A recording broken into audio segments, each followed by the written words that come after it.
वेई राज्य में तुंगमेन वू नाम का एक व्यक्ति रहता था। जब उसके पुत्र की मृत्यु हो गई तो उसने कोई शोक नहीं किया। उसकी पत्नी ने आश्चर्य से पूछा, दुनिया में अपने बेटे से तुम जितना प्रेम करते थे उतना शायद ही कोई करता हो, फिर अब उसके मर जाने पर तुम्हें दुख क्यों नहीं हो रहा? उस व्यक्ति ने शांत भाव से उत्तर दिया, एक समय ऐसा भी था जब मेरा कोई पुत्र नहीं था। तब मुझे उसके ना होने का कोई दुख नहीं था। अब जब वह इस संसार से चला गया है तो स्थिति फिर वैसी ही हो गई है जैसी पहले थी। फिर मैं उसके लिए शोक क्यों करूं? जब कोई ऐसा व्यक्ति इस संसार से चला जाता है जिसे आपने पूरे हृदय से प्रेम किया हो, तब शोक ना करना बहुत कठिन लगता है। यह तभी संभव है जब आपने जीवन के उस सत्य को छू लिया हो जो जन्म और मृत्यु से परे है। यह तभी संभव है जब आपने अपने भीतर उस अमर तत्व का थोड़ा सा भी अनुभव किया हो जो कभी नष्ट नहीं होता। जिसने इस सत्य को जान लिया वह मृत्यु को केवल एक परिवर्तन की तरह देखता है। उसका मन टूटता नहीं, वह विलाप में नहीं डूबता, वह पहले जैसा ही शांत और स्थिर बना रहता है। हमें लगता है कि जितना अधिक प्रेम होगा उतना ही अधिक शोक होगा, लेकिन यही सबसे बड़ी भूल है। सच्चा प्रेम शोक को जन्म नहीं देता, बल्कि स्वीकार को जन्म देता है। जहां प्रेम पूर्ण होता है वहां विदाई भी पूर्ण होती है। यदि आपने अपने पिता, अपनी माँ, अपने मित्र या अपने जीवन साथी से पूरे मन से प्रेम किया है तो उनके जाने पर आपके भीतर अपराध बोध नहीं रहेगा। आप जो कुछ कह सकते थे वह सब कह दिया। तब उनके जाने पर मन में केवल एक हल्की सी उदासी रह जाती है, लेकिन कोई गहरा घाव नहीं बनता, क्योंकि अनुभव पूरा हो चुका है और जो पूरा हो जाता है उसे सहजता से विदा किया जा सकता है। लेकिन यदि आपने प्रेम को टाल दिया, सम्मान को रोक लिया, अपने स्नेह को कभी पूरी तरह व्यक्त नहीं किया, तब मृत्यु केवल उस व्यक्ति को नहीं ले जाती। जब कोई अनुभव पूरी तरह जी लिया जाता है तो वह अपने आप समाप्त हो जाता है। जैसे पका हुआ फल बिना किसी प्रयास के पेड़ से गिर जाता है, वैसे ही पूर्ण अनुभव भी बिना किसी पीड़ा के हृदय से विदा हो जाता है। लेकिन जो अनुभव अधूरा रह जाता है वह कच्चे फल की तरह शाखा से चिपका रहता है। उसे ना तो आसानी से छोड़ा जा सकता है और ना ही पूरा किया जा सकता है। वही अधूरापन जीवन भर मन को खींचता रहता है और धीरे धीरे एक भारी बोझ बन जाता है। इसीलिए सभी ज्ञानी एक ही बात कहते हैं, जब प्रेम करो तो पूरे मन से करो। ऐसा प्रेम करो कि कुछ भी अधूरा ना रह जाए। अपने स्नेह को कल पर मत टालो, अपनी कृतज्ञता को मन में मत दबाओ, अपने सम्मान को शब्दों में व्यक्त करो, क्योंकि कौन जानता है कि अगला अवसर मिले या ना मिले। जो प्रेम आज व्यक्त नहीं किया गया वह शायद जीवन भर पछतावे का कारण बन जाए। मृत्यु हमें नहीं तोड़ती, अधूरा प्रेम हमें तोड़ता है।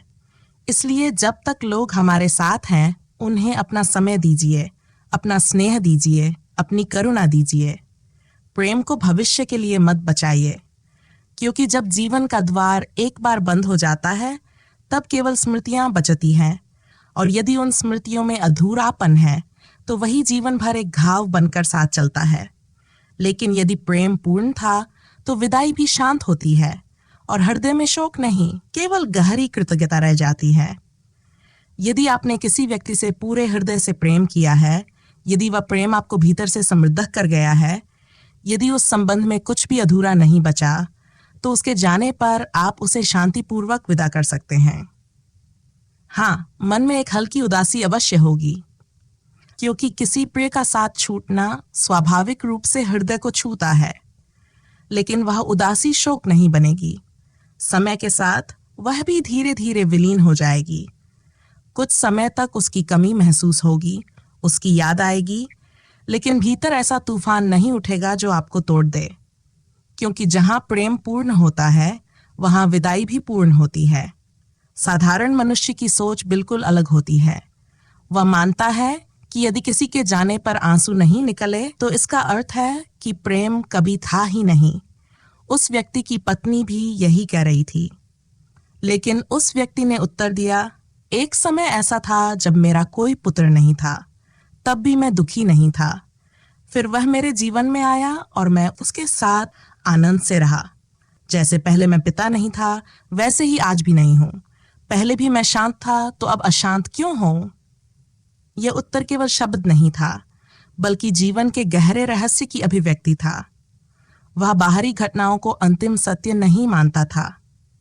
वह जानता था कि जो आता है वह एक दिन जाएगा भी, और जो चला जाता है वह केवल एक घटना है, अस्तित्व का अंत नहीं।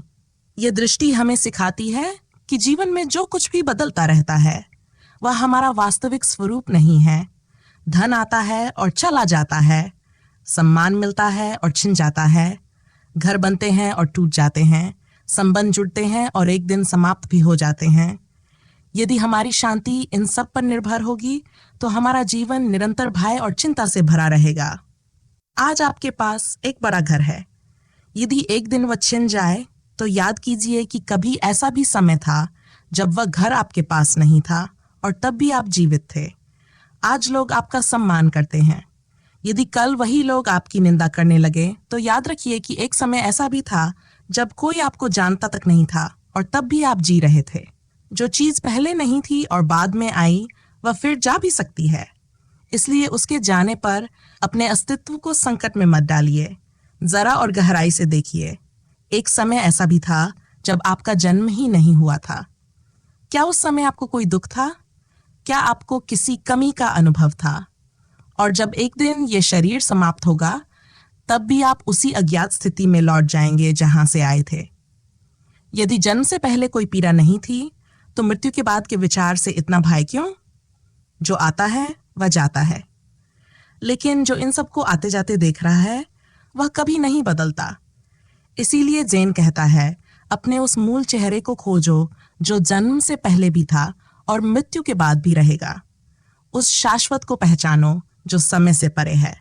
संसार की बदलती हुई घटनाओं में उलझने के बजाय उस साक्षी को जानो जो हर परिवर्तन का मौन दर्शक है। वही तुम्हारा वास्तविक स्वरूप है। सदैव सजग रहो कि तुम्हारा मोह केवल उन चीजों से ना जुड़ जाए जो क्षणभंगुर हैं। सुख और दुख बदलते रहते हैं। यश और अपयश भी स्थायी नहीं है। शरीर बदलता है, संबंध बदलते हैं, परिस्थितियां बदलती हैं। इन सब में जो एकमात्र तत्व कभी नहीं बदलता वह है तुम्हारी जागरूकता, तुम्हारी चेतना, तुम्हारा साक्षी भाव। उसी में जड़ें जमाओ, उसी को अपना घर बनाओ, क्योंकि जो उसी में स्थिर हो जाता है उसके लिए संसार की कोई भी घटना उसके भीतर के संतुलन को कभी नहीं डिगा सकती। इसका अर्थ ये बिल्कुल नहीं है कि तुम अपना घर छोड़ दो, अपने परिवार को त्याग दो, अपनी पत्नी, अपने बच्चों या अपने प्रियजनों से दूर चले जाओ। नहीं, जैन कभी भागना नहीं सिखाता। वह केवल एक बात याद दिलाता है, जो लोग आज तुम्हारे साथ हैं उनका साथ एक सुंदर संयोग है। ये साथ हमेशा के लिए नहीं है। इसका एक आरंभ हुआ है, इसलिए एक दिन इसका अंत भी होगा। यदि इस सत्य को याद रखते हुए तुम प्रेम कर सको तो तुम्हारा प्रेम और भी गहरा और भी निर्मल हो जाएगा, क्योंकि तब उसमें अधिकार नहीं होगा, केवल कृतज्ञता होगी। याद करो, जब ये संबंध तुम्हारे जीवन में नहीं आए थे तब भी तुम अस्तित्व का हिस्सा थे, तब भी जीवन बह रहा था। और जब एक दिन ये संबंध समाप्त हो जाएंगे तब भी जीवन अपनी धारा में बहता रहेगा। यदि इस सत्य को तुम अपने हृदय में धारण कर लो तो तुम्हें एक ऐसी कसौटी मिल जाएगी जिससे तुम हर चीज को परख सकोगे। जो हमेशा बना रहता है वही सत्य है, और जो कुछ समय के लिए आता है और फिर चला जाता है वह केवल एक क्षणिक घटना है। वह दिखाई तो देता है लेकिन वह अंतिम सत्य नहीं है। पूर्व और पश्चिम की सोच में सत्य को लेकर एक गहरा अंतर है। पश्चिमी दर्शन में जो वास्तविक है उसी को सत्य माना जाता है, लेकिन पूर्व कहता है सत्य वही है जो शाश्वत है, जो कभी बदलता नहीं। जो आज है और कल नहीं रहेगा वह वास्तविक तो हो सकता है लेकिन सत्य नहीं हो सकता, क्योंकि उसका अस्तित्व समय पर निर्भर है, और जो समय पर निर्भर है वह अंत में बदल जाएगा। मान लो पूर्णिमा का चांद आकाश में चमक रहा है और उसी चांद का प्रतिबिंब किसी शांत चील में दिखाई दे रहा है। चील में दिखने वाला प्रतिबिंब भी वास्तविक है। वह केवल कल्पना नहीं है, वह सचमुच दिखाई दे रहा है, लेकिन वह स्वयं चांद नहीं है। यदि झील में लहरें उठ जाएं तो वह प्रतिबिंब टूट जाएगा, जबकि आकाश का चांद वैसा ही बना रहेगा। इसलिए प्रतिबिंब वास्तविक है, पर शाश्वत नहीं। उसी प्रकार यह संसार भी अनुभव में वास्तविक है, लेकिन यह उस अंतिम सत्य का केवल प्रतिबिंब है। सपना भी वास्तविक होता है। जब तुम सपना देख रहे होते हो तब वह बिल्कुल सच लगता है। उस समय तुम्हारा हृदय धड़कता है, तुम्हें भय भी लगता है, आनंद भी होता है। लेकिन जैसे ही आंख खुलती है तुम्हें पता चलता है कि वह केवल सपना था। अंतर केवल इतना है कि सपना कुछ क्षणों तक रहता है और जागृत जीवन कुछ अधिक समय तक। लेकिन पूर्व के ऋषि कहते हैं कि जब मनुष्य अंतिम जागरण को प्राप्त करता है तब उसे यह जागृत जीवन भी एक लंबे सपने जैसा दिखाई देता है। तब उसे समझ में आता है कि जो बदल रहा है वह अंतिम सत्य नहीं हो सकता। इसीलिए पूर्व कहता है कि शाश्वत ही सत्य है और क्षणभंगुर असत्य है। इसका अर्थ यह नहीं कि क्षणभंगुर का कोई अस्तित्व नहीं है। उसका अस्तित्व है, लेकिन वह स्थायी नहीं है। वह आता है और चला जाता है। जो बदलता है उससे यदि तुम अपनी पहचान जोड़ लोगे तो हर परिवर्तन तुम्हें दुख देगा। लेकिन यदि तुम उस तत्व को पहचान लोगे जो कभी नहीं बदलता तो तुम्हारे भीतर आनंद के द्वार खुल जाएंगे। वही सत्य है, वही चित्त है और वही आनंद है, वही सच्चिदानंद है। जीवन की हर परिस्थिति में इस छोटी सी कथा को याद रखना। जब सुख आए तो याद रखना कि यह भी बदल जाएगा। जब दुख आए तब भी याद रखना कि यह भी टिकने वाला नहीं है। जब कोई तुम्हारे जीवन में आए तो उससे पूरे मन से प्रेम करना, लेकिन यह भी याद रखना कि एक दिन वह चला भी जाएगा। और जब कोई चला जाए तो यह याद रखना कि तुम्हारे भीतर जो साक्षी है वह कभी नहीं जाता। वही तुम्हारा वास्तविक स्वरूप है। यदि तुम इस समझ को केवल सुनकर छोड़ नहीं दोगे बल्कि अपने जीवन में उतारोगे तो ये धीरे धीरे तुम्हें बदलना शुरू कर देगी। तुम्हारे देखने का ढंग बदल जाएगा, तुम्हारे संबंध बदल जाएंगे, तुम्हारे दुख का स्वरूप बदल जाएगा। और एक दिन ऐसा आएगा जब तुम स्वयं को उन बदलती हुई घटनाओं से अलग अनुभव करोगे। तब तुम्हें अपने भीतर एक ऐसा केंद्र मिलेगा जो कभी नहीं हिलता, कभी नहीं टूटता और कभी समाप्त नहीं होता। वही तुम्हारा वास्तविक घर है, वही तुम्हारी शाश्वत पहचान है। वहीं पहुंच जाना ही ध्यान का सार है, वहीं पहुंच जाना ही मुक्ति है।